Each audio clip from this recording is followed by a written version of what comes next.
नहमदुहु व नुसल्ली अला रसूलिहिल करीम अम्मा बाद फ़ाउज़ु बिल्लाहि मिनश शैतानिर रजीम बिस्मिल्लाहिर रहमानिर रहीम रब्बि इश्रह ली सदरी व यस्सिर ली अमरी वहलुल उक़दतम मिन लिसानी यफ़क़हू क़ौली।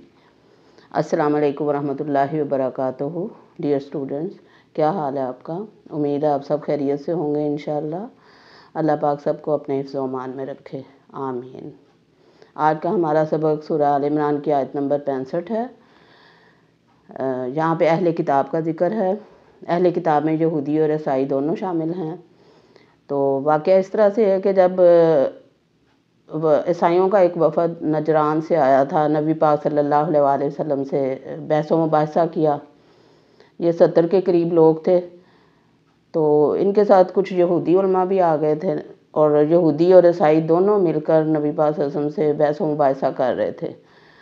और काफ़ी दिन तक ये बहस व मुबाहिसा चलता रहा, लेकिन फिर उसके बाद जब मुबाहले का हुक्म आया तो फिर ये भाग गए। फिर इन्होंने मुबाहले में नहीं आए ये लोग। तो अब अल्लाह ताला यहूदियों और ईसाइयों से मुखातिब है, जिन्हें अहले किताब फरमाया गया। अल्लाह ताला ने फरमाया कुरान पाक में, अल्लाह ताला फरमाते हैं सूरह आल इमरान आयत नंबर 65 में, औज़ु बिल्लाहि मिनश शैतानिर रजीम बिस्मिल्लाहिर रहमानिर रहीम या अहलल किताबी लिमा तुहाज्जूना फ़ी इब्राहीम व मा उन्ज़िलतित तौरातु वल इंजील इल्ला मिन बादि अफ़ला ताक़िलून। सदक़ल्लाहुल अज़ीम। या अहलल किताबी, या ए अहल वाले, या अहलल किताबी ए किताब वालो, यानी जो आसमानी किताबें जिन पर नाजिल हुई, ईसाई और यहूदी जो कहलाते हैं। असल में तो दीन जो था दीन इस्लाम ही था, जो तमाम पैगंबर जिसकी तालीम लेके आए, हज़रत आदम अलैहिस्सलाम से लेकर नबी पाक सल्लल्लाहु अलैहि वसल्लम तक। लेकिन यहूदियों ने ख़ुद को यहूदी कहलाने लगे, यहूदी और ईसाई ख़ुद को नसरानी या ईसाई कहलाने लगे। बाद की बात है ये, अल्लाह पाक ने इनको ये नाम नहीं दिए, ये नाम इन्होंने खुद ही रख लिए। तो अल्लाह ताला ने फरमाया या अहलल किताबी ए अहले किताब, लिमा क्यों, तुहाज्जूना तुम झगड़ा करते हो, तुम हुज्जतबाजी करते हो, तुम मुहाज्जा करते हो, फ़ी में इब्राहीमा इब्राहीम अलैहिस्सलाम के बारे में, वमा और हालांकि नहीं, उन्ज़िलतित तौरातु वल इंजीलु उन्ज़िलत उतारी गई, नाजिल की गई, अत-तौरातु तौरात, वल इंजील और इंजील। तौरात यहूदियों की किताब है और इंजील हज़रत ईसा अलैहिस्सलाम पर उतरी। तौरात हज़रत मूसा अलैहिस्सलाम पर नाजिल की गई और इंजील हज़रत ईसा अलैहिस्सलाम पर नाजिल की गई। इल्ला मगर मिन बादी, मिन से, बादी उसके बाद, यानी हज़रत इब्राहीम अलैहिस्सलाम के बाद। ही की ज़मीर हज़रत इब्राहीम अलैहिस्सलाम की तरफ जाती है।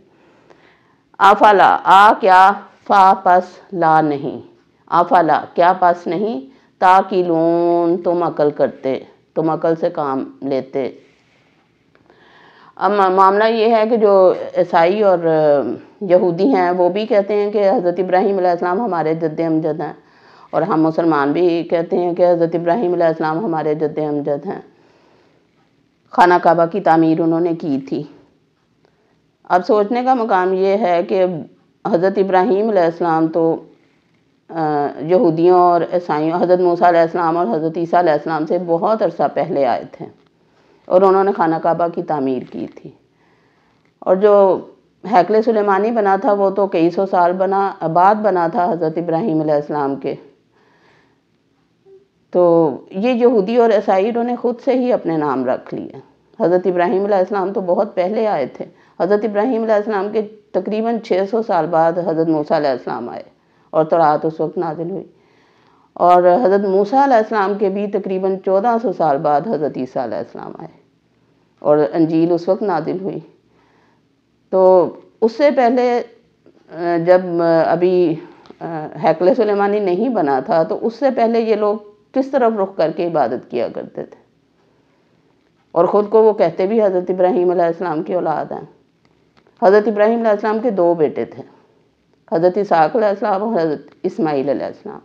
हज़रत इसहाक़ अलैहिस्सलाम کے بیٹے حضرت یعقوب علیہ السلام اور ان کے آگے 12 بیٹے، ان سے ساری نسل چلی بنی اسرائیل کی۔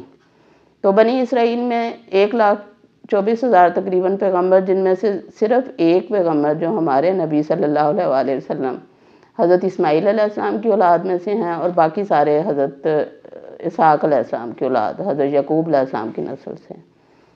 اب جب حضرت ابراہیم علیہ السلام کو وہ اپنا جد امجد مانتے ہیں تو ظاہر ہے پھر انہوں نے تو قبلہ جو بنایا تھا وہ خانہ کعبہ ہی بنایا تھا عرب میں، تو پھر اس کا مطلب یہ ہے کہ قبلہ اول جو ہے وہ سب کے سب مذاہب میں خانہ کعبہ ہی تھا، کیونکہ قرآن نے کہہ دیا کہ پہلا گھر جو اللہ نے زمین پر بنایا وہ مکہ میں ہے۔ تو اب یہ لوگ جو ہیں وہ جھگڑ رہے ہیں مسجد اقصیٰ کے بارے میں، اور انہیں اپنا قبلہ کہتے ہیں، حالانکہ پہلا قبلہ تو سب کا وہی تھا۔ اگر جد امجد وہ مانتے ہیں حضرت ابراہیم علیہ السلام کو تو پھر پہلا قبلہ بھی ان کا خانہ کعبہ ہی تھا۔ اور پھر قرآن نے بھی توثیق کر دی اس چیز کی کہ حضرت ابراہیم علیہ السلام تو ان سے بہت پہلے آئے تھے، تو یہ انہوں نے یہودیت اور نصرانیت کہاں سے آ گئی؟ وہ تو دین اسلام لے کر آئے تھے، انہوں نے تو مسلمان امت کے لیے دعا کی تھی کہ یا اللہ میری نسل میں سے امت مسلمہ پیدا فرما۔ تو اللہ تعالیٰ فرماتے ہیں یا اہل الکتاب لما تحاجون فی ابراہیم، اہل کتاب تم ابراہیم علیہ السلام کے بارے میں کیوں جھگڑا کرتے ہو؟ وما انزلت التوراۃ والانجیل الا من بعد، حالانکہ تورات اور انجیل تو ان کے بعد نازل کی گئی، تورات اور انجیل ان سے کافی عرصہ بعد نازل کی گئی۔ تو وہ حضرت ابراہیم علیہ السلام تو نہ یہودی تھے اور نہ نصرانی، اور سورہ بقرہ میں ہم یہ پڑھ بھی آئے ہیں کہ ابراہیم علیہ السلام نہ یہودی سے نہ نصرانی، بلکہ وہ ایک راست رو مسلمان تھے۔ افلا تعقلون، پس تم کیوں عقل نہیں رکھتے؟ تو ذرا سی عقل سے کام لیں تو حق کو پا سکتے ہیں۔ اللہ تعالیٰ ہمیں توفیق دے کہ ہم لوگ سیدھے راستے پر چلیں، اور تمام یہودی اور عیسائی جو بھی ہیں حضرت آدم علیہ السلام کی اولاد ہیں، تو اللہ پاک سب کو ہدایت دے اور ان کو صحیح سوچ دے اور اسلام قبول کرنے کی توفیق دے، اور اللہ تعالیٰ کے فرما بردار سب کو بنائے اللہ پاک، آمین۔ وما علینا الا البلاغ، سبحانک اللہم و بحمدک، اشہد ان لا الہ الا انت، واستغفرک واتوب الیک۔ اللہ حافظ۔